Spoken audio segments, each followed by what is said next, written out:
नमस्कार बंधुरा আমরা চলে এসেছি একটা নতুন পুকুরে। পুকুরটা নতুন শুরু হতে চলেছে আগামী বৃহস্পতিবার। পুকুরটা হচ্ছে ঠিকানা হচ্ছে উনসানি গোয়ালবাড়ি দয়ের মাঠ শ্মশানের ঝিল। পুকুরটার দায়িত্বে একজন রয়েছে, সে হচ্ছে একজন অভিজ্ঞ শিকারী বাচ্চাদা আমাদের সামনেই রয়েছে, এবং পুকুরের যে মালিক রঞ্জনবাবু উনি আমার সামনে রয়েছে।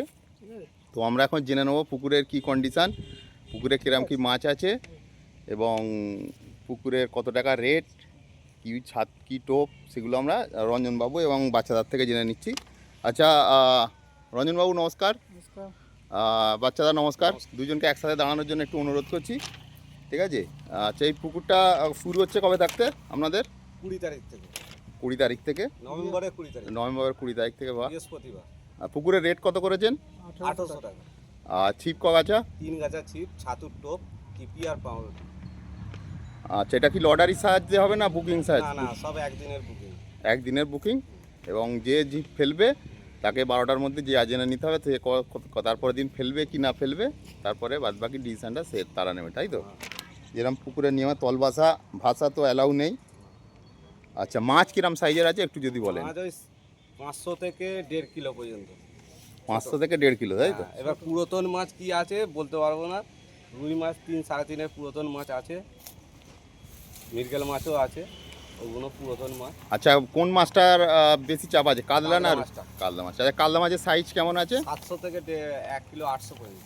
700 থেকে 1 কিলো 150। বা আপনারা বুঝতেই পারছেন যে পুকুরে অনুযায়ী যা পুকুরের রেট এখন বর্তমানে, যা পুকুরের রেট চলছে 3000-এর নিচে কোনো পুকুর চলছেই না। সেখানে 1800 টাকা রেটে মোটামুটি কাতলা মাছ দিয়েছে, যদিও মাছের সাইজটা একটু কম আছে, ছোটো আছে, তবুও সেই অনুযায়ী পুকুরের যা রেট যথেষ্ট ভালো। এবং পুকুরের লোকেশানটা আপনারা দেখতে পাচ্ছেন, খুব ভালো পরিবেশ।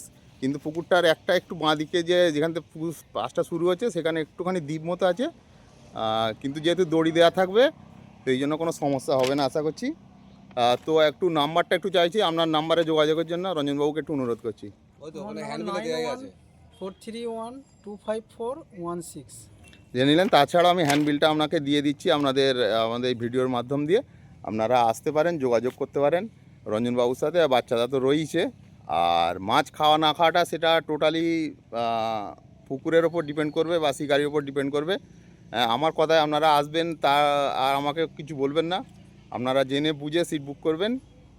আর একটা কথা আছে, বলুন। এই পাসটা চলছে অ্যাকচুয়ালি আমাদের মন্দির আছে পাশে, মন্দির উন্নয়ন প্রকল্পেই বেশিরভাগ করার জন্যই আরও পাসটা চালানো হচ্ছে।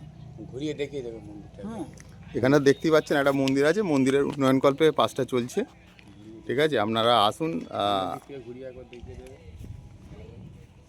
আসতে পারেন, ঠিক আছে? ধন্যবাদ। আমি হ্যান্ডবিলটা ভিডিও শেষে দিয়ে দিচ্ছি। ধন্যবাদ।